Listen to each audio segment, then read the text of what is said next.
Okay, so ignore my wonky-ass upload schedule. A lot of things kinda got in the way in regards to editing personally and financially. But anyways, if you're watching when these come out, sorry. Just know I had an upload schedule that I wasn't able to follow through on. If you're watching this in the future, well, just ignore the upload dates. Anyways, this was the one we were all waiting for, right? Travis Strikes Again helped launch this, and I picked up my copy of this day one and managed to beat this game like 2 weeks after release. Ideally, I wanted this video to go up then, but again, waiting for other videos to come out, and now we are here, but whatever. As long as I get to talk about it, I'm happy. But let's get this out of the way. Released this last August, No More Heroes 3 was made again by Grasshopper Manufacturer, this time exclusively for the Nintendo Switch, made in the Unreal Engine 4.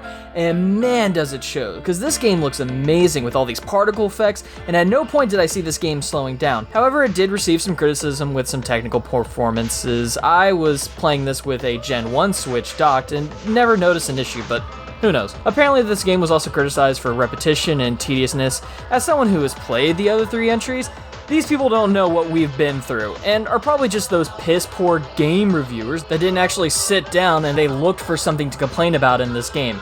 Since this game is new, and I decided that I'm going to start talking about stories in full, so here's your spoiler warning. If you have been playing this series, I'd say just skip to the gameplay part. Alright, that everyone? Here we go. Taking a kill trip on Death Road with No More Heroes 3. Taking a kill trip on Death Road. So the game begins with Travis talking about the game he used to play as a kid called Deathman, and it's done through these like YouTube-esque videos, which is all just an allegory for Travis being able to play his game now that they have been re-released. With us being able to play this 2D game that plays like Double Dragon from the NES, which is what I think they were going for. After fighting the boss, we are then... Wait, what the fuck is this? Who are these people? The fucking Studio Ghibli Story Summer Wars looking shit is this? Hold on. Okay, so no, this is still the same game. This apparently is the backstory for our new villains. Damon, this Jeff Bezos motherfucker who as a kid was E.T. touched by an alien named Fu and used the power to become, well, yeah, Jeff Bezos, but evil. So, Jeff Bezos. We see Sylvia, Travis's former sister-in-law, girlfriend, wife? Working for this guy when Fu comes back all grown up, and apparently he was a prince, was then exiled after committing war crimes, and met some people in space prison, and are now invading Earth claiming to be a superhero. Aliens, cause why the fuck not? We then see Travis at the No More Heroes hotel, and my dude does not look good for someone who's almost 40 at this point. He steps outside and sees aliens taking over, and hey, Shinobu's here, and so is Bad Girl, revived at the events of Travis Strikes Again, not looking like a dog anymore. Dr. Juvenile from TSA is now uploaded into his death glove after confirming, yes, we are dealing with aliens. Dr. Juvenile with his sister Dr. Naomi, who is a tree now. What? No, it doesn't get explained. And Travis turns into a fucking mech. After which Travis emerges from the mech looking less like a depressed otaku in his late 30s and looking like a badass as he usually does, an overactive otaku assassin. With Gene coming out of his death glove with a very, What's up, sluts? Guess who just got out of prison? A very deep voice for what you thought was a female cat who can fly now. You're behind enemy lines now. Who tells us that he's basically our navigator. Travis, after taking a shit, goes and fights Mr. Blackhole, one of Fu's companions, and... I'm sorry. Sylvia, I'm sorry.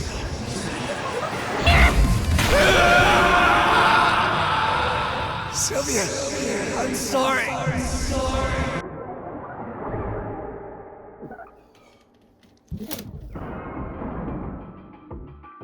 You kill Mr. Blackhole, and now, true to form, Travis is the number 10 ranked super intergalactic assassin.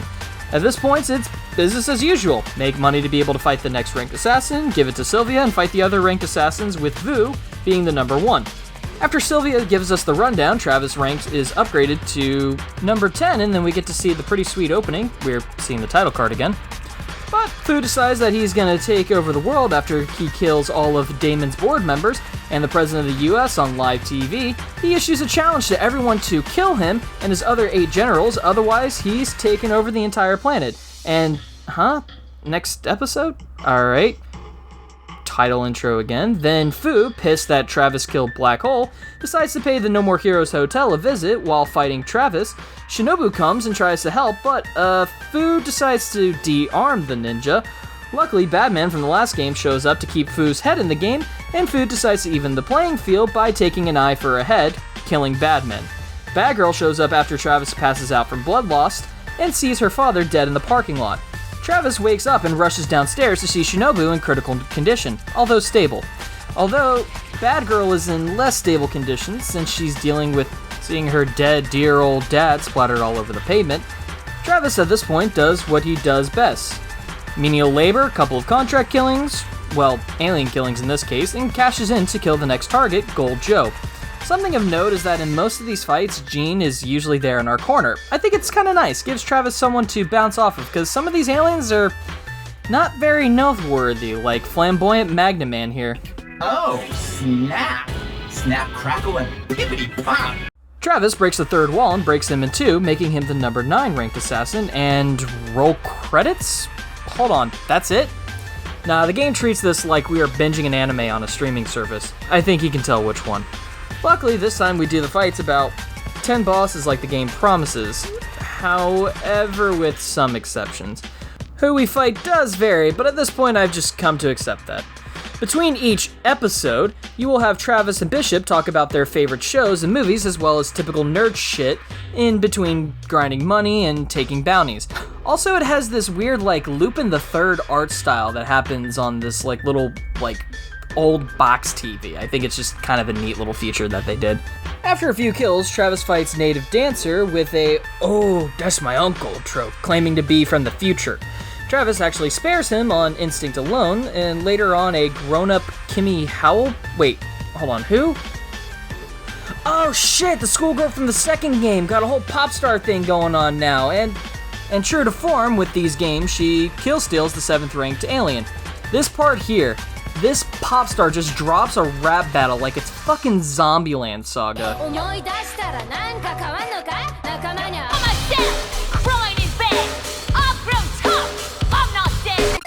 Then, unfortunately, Travis reluctantly kills her, but another interesting callback happens during the fight with Midori Midorikawa, a character from the Pseudo-51 universe from a short story called Red, Blue, and Green, which makes her as part of the Silvercase universe. Fitting, seeing as right before we kill her, Kamui from the same game, and who is a main component from Travis Strikes Again, looking like a hentai protagonist, pleads Travis to not kill her, and not even gonna second guess why my man got a girl with 2 mouths in her hand. You do you, Kamui. Obviously, Fu just keeps getting more and more pissed since Travis keeps either killing his alien friend or some kill-stealing fucktard shows up and steals another. Jesus butt-humping Christ, this man's still fucking alive? Fucking how? And yep, he's still a piece of shit, god damn it. Luckily, this crazy wrestler named Notorious shows up and befriends Travis, then helps him with his training. Oh yeah, and Destroy Man is hopefully finally fucking dead. Fuckhead. Fu, finally done with the game, gets impatient after Travis kills one of his guys. That is done in a Final Fantasy-S boss fight, before returning back to normal, No More Hero boss fight fashion. Fu decides to kill the competition, his own officers, standing in the way between him and Travis. Travis, finally the number 2, goes home and gets ambushed by Henry Cooldown. Yeah, that perfect asshat, which has always been a confusing mess with Travis's family. He kills Henry only to go take a shit and get ambushed by Henry and kills him, and Travis dies. At this point, the game circles back to the last bit with Travis appearing in the world of Deathman, a video game he played when he was growing up, who helps bring Travis back with the help of Takashi Miike, who is a famed Japanese film director and favorite director of Travis, Touchdown, and Bishop Shadux. Huh. Well, shit. Travis breaks out of his coffin and luckily doesn't have to use his belt buckle to dig his way out and starts running towards the camera a la Rocky style and is joined by, well, pretty much everyone. Kamui, Notorious, Native Dancer, and recovered Shinobu and Batgirl. Travis finally fights Fu, and I'll get into gameplay here in a sec, but fuck this fight, since you pretty much have to master perfect dodging if you want to beat him properly. And thanks to everyone's help, Fu is forced back into his little form from the beginning and tries to flee and return home, only for Damon to betray him and destroy his ship with an explosive, killing Fu. Exposition dump time. Damon says that he masterminded the whole alien attack as a revenge for Travis punching him in the last game, Travis Strikes Again. Honestly forgot that he was even in there. That game had so much lore text to go through. Damon transforms Damon Tower into a planet-destroying mecha, and Travis summons an arsenal straight from Damon Ex Machina. After which we ended up destroying, in a great callback, since this game was in development during Smash Bros. Ultimate DLC fighter releases, people wanted Travis to be one of the DLC fighters, and unfortunately we only got him as a Mii skin. Don't know why we needed both Byleths or Pyramithra, but Pseudo has us covered by giving us the last fight in the game a stamina Smash Bros. Final fight and completely obliterates Damon. After the initial credits scenes in this chibi-like style, Travis gives Badman a burial at the sea before Fu's father shows up and tries to take things over, but is saved by Jean and Hunter, Travis and Sylvia's kids, but from the future, who also confirms that Native Dancer is Travis's grandson, Scott. They said that Henry kills Travis in the future, and they need to team up with him to change the future, ending No More Heroes 3. Sweet dreams. Well, this game's story was kinda all over the place, but I kinda appreciated it. It knew what to deliver on and had the same amount of charm that usually comes with this franchise, and a lot of tongue-in-cheek jokes and references about it. If this was the last game in the series, I think I'd be okay with it. Would I like another one to continue the story? Sure, but I wouldn't be sad if this is the last one we got, but story is one thing. Let's talk about the gameplay. So you can play the game with a Pro Controller or the Joy-Cons. Yeah, no to pseudo motion controls. Legit, played through the tutorial on normal with them, and I just couldn't do it. It was like I had to do 5 crazy steps to do one button press, but the jerk off the beam katana is still the same with the whole shaking mechanic, so that's a nice touch. Travis plays like he did in the first numbered entry, but he's had some new tricks up his sleeves, namely the Death Glove. I love the Death Glove. It's so bad.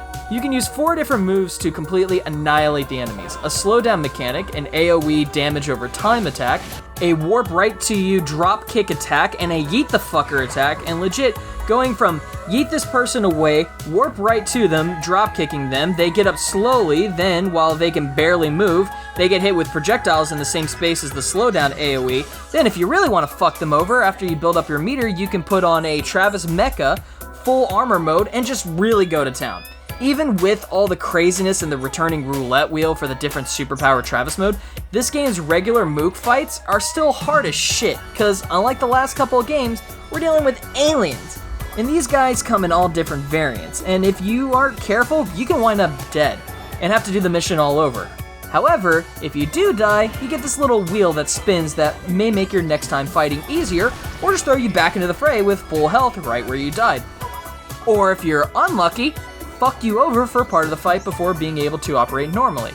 There's also the chance that nothing happens at all, which I felt more insulted than the other 2 options, to be honest. The city of Santa Destroy is bigger than last time, and you can drive around to get these collectibles from Gene's kids that apparently he had all over the place. Just gonna ignore that implication. There was some time when the invisible barrier seemed arbitrary and annoying, where you have to walk on foot and can't ride the bike through certain parts of the separated city. Unfortunately, if you care about point A to B progression, the fast travel is available until so close to the end of the game that it's hardly worth mentioning. But that's because the game is full of collectibles, like these Deathman trading cards and... Hold on, what did I write here?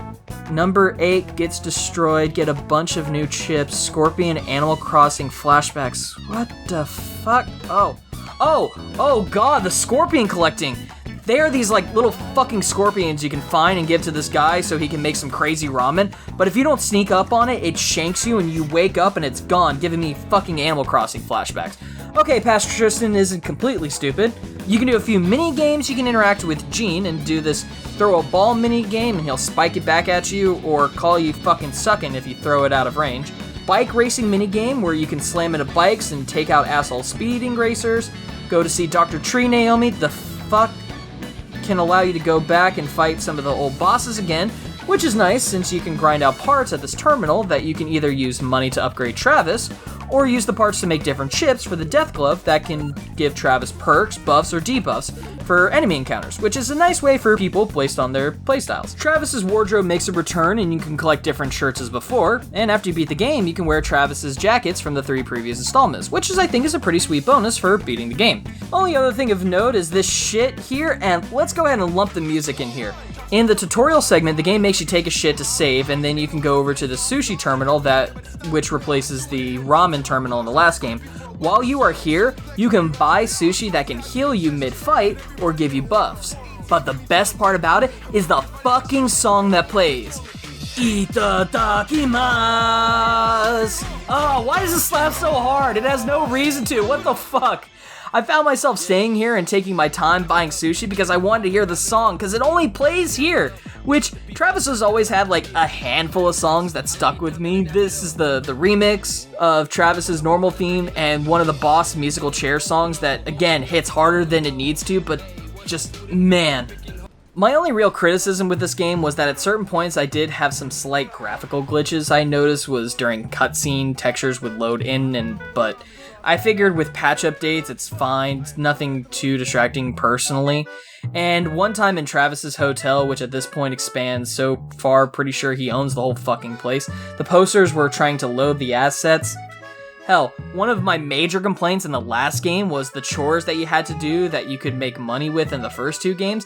And yeah, they return at this point. Travis treats them like a joke.